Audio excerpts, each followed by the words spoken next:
कक्षा 9 क्षितिज भाग 1। इसी में हमने 2 बैलों की कथा पढ़ी थी पाठ। इसका अगला पाठ है ल्हासा की ओर। ठीक है, ल्हासा की ओर पाठ के लेखक हैं राहुल सांकृत्यायन। ये एक तरह का यात्रा वृत्तांत है जिसमें राहुल सांकृत्यायन ने जो तिब्बत की यात्रा की थी और तिब्बत में ल्हासा तक वो गए थे, उसका वर्णन उन्होंने इसमें किया है। पहले हम राहुल सांकृत्यायन के विषय में जान लेते हैं।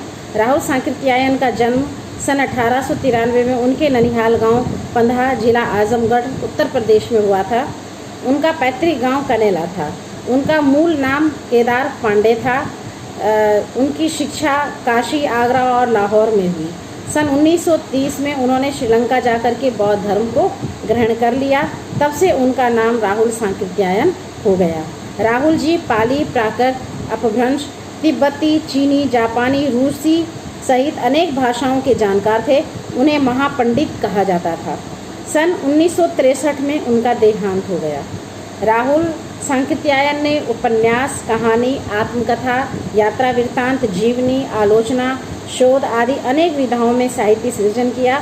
इतना ही नहीं, उन्होंने अनेक ग्रंथों का हिंदी में अनुवाद किया। मेरी जीवन यात्रा 6 भाग, दर्शन दिग्दर्शन, 22वीं सदी, वोल्गा से गंगा, भागो नहीं, दुनिया को बदलो, दिमागी गुलामी, घुमक्कड़ शास्त्र उनकी प्रमुख कृतियां हैं। साहित्य के अलावा दर्शन, राजनीति, धर्म, इतिहास, विज्ञान आदि विभिन्न विषयों पर राहुल जी के द्वारा रचित पुस्तकों की संख्या लगभग 150 है।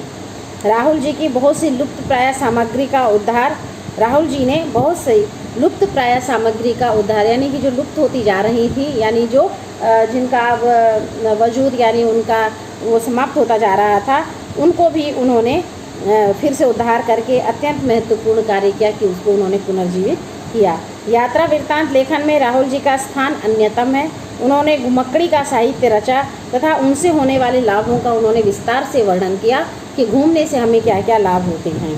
ठीक है, मंजिल के स्थान पर यात्रा को ही घुमक्कड़ का उद्देश्य बनाया। उन्होंने कहा कि मंजिल तक पहुंचना नहीं, बल्कि जो हम यात्रा करते रहते हैं, मुख्य घुमक्कड़पन वही होता है, वही हमारा उद्देश्य होना चाहिए। घुमक्कड़ से मनोरंजन होता है क्योंकि हम जगह जगह जाते हैं। ज्ञानवर्धन, हमारा ज्ञान बढ़ता है क्योंकि हम बहुत सारी चीज़ों को देखते हैं, उनके विषय में जानते हैं। अज्ञात स्थलों की जानकारी और ऐसे स्थल जिसको हमने कभी नहीं देखा, नहीं जानते थे, उनकी भी हमें जानकारी होती है। इसके साथ साथ भाषा एवं संस्कृति का भी आदान प्रदान होता है। जहाँ हम जाते हैं वहाँ की भाषा और संस्कृति को देखते हैं, कुछ अपनी संस्कृति उन्हें देते हैं, कुछ उनका अपने आप लेते हैं। राहुल जी के विभिन्न स्थानों के भौगोलिक वर्णन के अतिरिक्त वहाँ के जनजीवन का सुंदर झांकी भी प्रस्तुत किया। और उन्होंने जहाँ भी वो गए उन स्थानों का भौगोलिक वर्णन तो उन्होंने किया ही कि वहाँ का वातावरण किस तरह का था, लेकिन इसके साथ साथ ही वहाँ के जनजीवन का भी उन्होंने सुंदर वर्णन किया है। संकलित अंश राहुल जी की प्रथम तिब्बत यात्रा से लिया गया। जब उन्होंने पहली बार तिब्बत की यात्रा की थी उससे लिया गया, जो सन 1929 और 30 में नेपाल के रास्ते से किया था। सन 1930, 29 और 30 में। उस समय भारतीयों को तिब्बत यात्रा की अनुमति नहीं थी।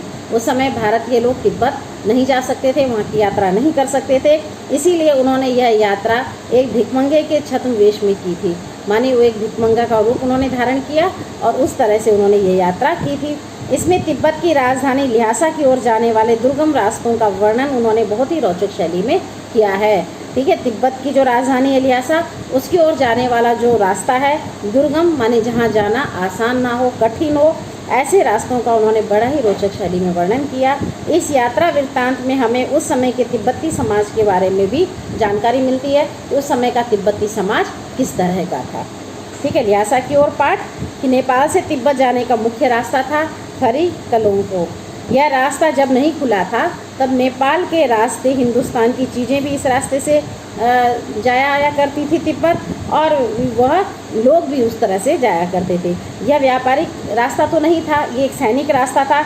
इसीलिए यहाँ पर जगह जगह फौजियों की चौकियाँ भी मिली, किले भी मिले, जिसमें कभी चीनी पलटन रहा करती थी, लेकिन आजकल वह वीरान है। भले ही वहाँ पर कुछ ऐसे भी किले हैं जिसमें वहाँ के लोगों ने अपना रहने का स्थान बना लिया, लेकिन ज़्यादातर जो किले थे वो परित्यक्त थे, यानी त्यागे हुए थे। ऐसा ही एक प्रत्येक किला उन्हें मिला जहाँ पर वे लोग रुके और चाय पीने के लिए ठहरे। तिब्बत में अगर बहुत सारी तकलीफ़ें हैं वहाँ की यात्रा में, तो कुछ सुविधाएं भी हैं। पहला तो वहाँ पे जो वहाँ की संस्कृति की सबसे सुंदर बात है कि वहाँ पर जाति पाति या छुआछूत का सवाल ही नहीं, ना तो कोई जाति पाति है और ना छुआछूत वाली बात है। ना ही वहाँ की औरतें पर्दा करती हैं। निम्न श्रेणी के भिखमंगे को छोड़कर लोग चोरी के डर से अपने भीतर नहीं आने देते, जो बहुत ही निम्न कोटि का भिखमंगा होता है। लेकिन इसके अलावा आप उनके घर के भीतर तक भी चले जा सकते हैं। अगर आप अपरिचित हैं तब आप उस घर की बहू को या सासू को अपनी झोली में से अपने चाय का सामान दे सकते हैं, जिसे वो कूट काट कर आपके लिए चाय तैयार कर सकती है। ठीक है। यदि बैठक की जगह चूल्हे से दूर है तो आप खुद भी जा करके अपने लिए चाय बना सकते हैं, उसको मथ करके उसमें मक्खन डाल करके पी सकते हैं। ठीक है। प्रत्येक चीनी किले से चलने लगे तो आगे एक आदमी ने उनसे राहदारी मांगी, तो उन्होंने वो दोनों चीटें उन्हें दे दी जो उनको जाते समय मिली थी। शायद उस दिन हम थोंगला के पहले आखिरी गांव में पहुंच गए, और लेखक कहते हैं कि शायद हम उस गांव में पहुंचे। यहाँ भी सुमति के जान पहचान के बहुत सारे लोग थे और भिखमंगे भी जाते थे, ठहरने के लिए भी अच्छी जगह मिल गई थी। लेकिन 5 साल के बाद जब वो उसी ये रास्ते से वापस लौटे तो उन्हें वहाँ पर जो एक भद्र यात्री के वेश में वो थे, जाते समय तो भिखमंगे के वेश में थे, लेकिन 4-5 साल के बाद जब लौटे तो एक भद्र आदमी के वेश में थे, घोड़े पर सवार थे। लेकिन फिर भी उन्हें वहाँ पर ठहरने के लिए अच्छी जगह नहीं मिल पाई और उन्हें गाँव के सबसे गरीब की झोपड़ी में अपनी रात बितानी पड़ी। इसके पीछे एक कारण ये था कि शाम के समय में वहाँ के लोग छंग एक शराब, ठीक है, एक तरह की वहाँ की लोकल शराब, उसको पी करके अपने होश हवास में नहीं रहते। शायद इसी कारण उन्हें किसी ने ठहरने की जगह नहीं दी। अब वहाँ से विकट डांडा थोंगला पार करना था। डांडे तिब्बत में सबसे खतरे की जगह है। डांडा कहते हैं जो पहाड़ की ऊंची ऊंची चोटियाँ होती हैं उसको डांडा कहते हैं। उस चोटी की एक खासियत होती है कि जब हम उस रास्ते पर चलते हैं तो आगे का रास्ता हमें दिखाई नहीं देता, वो पहाड़ के अंदर दब जाता है। जब हम उस जगह पर पहुंचते हैं तब हमें आगे का रास्ता दिखता है, और यही स्थान ऐसा होता है जहां पर डाकू लोग छिप सकते हैं, छिपे हुए रहते हैं और रास्ता चलने वालों के साथ वो लूटपाट कर सकते हैं या उन्हें वो मार सकते हैं। इसे नदियों और मोड़ों और पहाड़ के कोनों के कारण दूर तक हम देख नहीं सकते कि कोई आदमी है। वहाँ बहुत दूर तक कोई गाँव गिराव इत्यादि भी नहीं मिलने वाला है। ठीक है। तिब्बत में अगर गाँव में कोई खून हो जाता है तो उसके लिए तो वहाँ की सरकार कुछ सोचती है, ठीक है, लेकिन अगर गांव से बाहर कहीं पर खून हो जाए, निर्जन स्थान पर यदि कोई आदमी को पकड़ के मार दे, तो उसके लिए वहाँ का खुफिया, वहाँ कोई भी परवाह उसकी नहीं करता, वो सरकार परवाह नहीं करती। सरकार खुफिया विभाग या पुलिस पर उतना खर्चा नहीं करती, और ना ही वहाँ पे कोई गवाह मिल सकता है जो ये गवाही दे कि इसको किसने मारा। ठीक है। यही कारण है कि डकैत पहले आदमी को मार डालते हैं, फिर उसके बाद वो ये देखते हैं कि इसके पास कुछ है भी या नहीं है। दूसरी बात है कि हथियार का कोई कानून वहाँ पर नहीं है। इसके कारण जैसे लोग लाठी अपने हाथ में रखते हैं, वैसे वहाँ के लोग राइफल, पिस्तौल वगैरह अपने साथ लेकर के घूमते रहते हैं। डाकू यदि जान से ना मारे तो खुद उनके प्राणों का खतरा रहता है, इसलिए कि कहीं वो पकड़े जाएं और ये उनको पहचान ले तो उन्हें सज़ा हो जाए। तो इसके कारण वो पहले उस आदमी को मार ही डालते हैं, उसके बाद ही वो कुछ उनको से लूटपाट करते हैं। खैर, इन लोगों को ज़्यादा इसलिए भी चिंता नहीं थी क्योंकि ये लोग भिखमंगे के रूप में गए हुए थे। यदि कहीं पर कोई डाकू का सामना हो भी जाता तो ये टोपी उतार करके, जीभ निकाल करके कुछ दया दिया, एक पैसा ऐसा कह करके भीख मांगने लगते, तो उन्हें कोई भी कुछ नहीं करता। ठीक है। लेकिन पहाड़ की चढ़ाई ऊंची थी, पीठ पर सामान कैसे लेकर चलते। अगला पड़ाव 16-17 मील से कम नहीं था, तो सुमति से लेखक ने कहा कि लंगकोर तक जाने के लिए घोड़े रख लो और उस पर सामान भी रख लेंगे और हम लोग भी चलेंगे। अगला दिन फिर उन्होंने आगे की चढ़ाई की, आगे के रास्ते को तय किया। डांडा में एक जगह उन्होंने चाय पी और उसके बाद वो समुद्र तल से 17-18 हज़ार फीट की ऊंचाई पर खड़े थे। वहाँ पहुँचे। दक्षिण और पूर्व पश्चिम में हिमालय के श्वेत शिखर थे।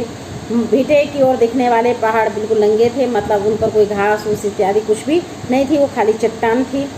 सर्वोच्च स्थान पर देवता का स्थान था। डांडा का जो सर्वोच्च स्थान होता है वहाँ पर देवता का स्थान होता है, जिसको पत्थरों से, जानवरों की सींगों से, रंग बिरंगे कपड़ों के टुकड़ों से सजाया जाता है। अक्सर पहाड़ी इलाकों में जो ऊंची ऊंची चोटियाँ होती है वो कोई ना कोई देवता का स्थान वहाँ पर जरूर होता है। ठीक है। अब हमें बराबर की उतराई करनी थी। चढ़ाई तो थोड़ी दूर मुश्किल थी, लेकिन उतराई बिल्कुल भी नहीं, और 1-2 साथी सवार भी उनके साथ चल रहे थे। उनका घोड़ा थोड़ा सुस्त था, वो धीरे धीरे चल रहा था और मैंने समझा कि शायद चढ़ाई पर ये चढ़ा है, तो इसके कारण थक गया।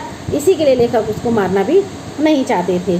धीरे धीरे वो बहुत पिछड़ गया। मैं दोनिकोवस्तो की तरह अपने घोड़े पर झूमता चला जा रहा था। दोनिकोवस्तो एक लेखक है कि जो माने अपने साथ अपने घोड़े पर ही हमेशा यात्रा करता था। तो ये स्पेनिश उपन्यासकार सर्वातेज का उपन्यास में डॉन विक्टो का नायक है, जो हमेशा घोड़े पर ही चलता था, घोड़े से कभी उतरता ही नहीं था। और उसी की तरह वो झूमता चला जा रहा था। जान नहीं पड़ रहा था कि घोड़ा आगे भी बढ़ रहा है या पीछे बढ़ रहा है, ठीक है। लेकिन कुछ समय के बाद जब दो रास्ते फूट रहे थे तो बाएं रास्ते में काफ़ी आगे तक लेखक चले गए। बाद में उन्हें पता चला कि लंगोर जाने वाला रास्ता दाहिनी ओर था। फिर लौट करके उन्होंने वह रास्ता पकड़ा।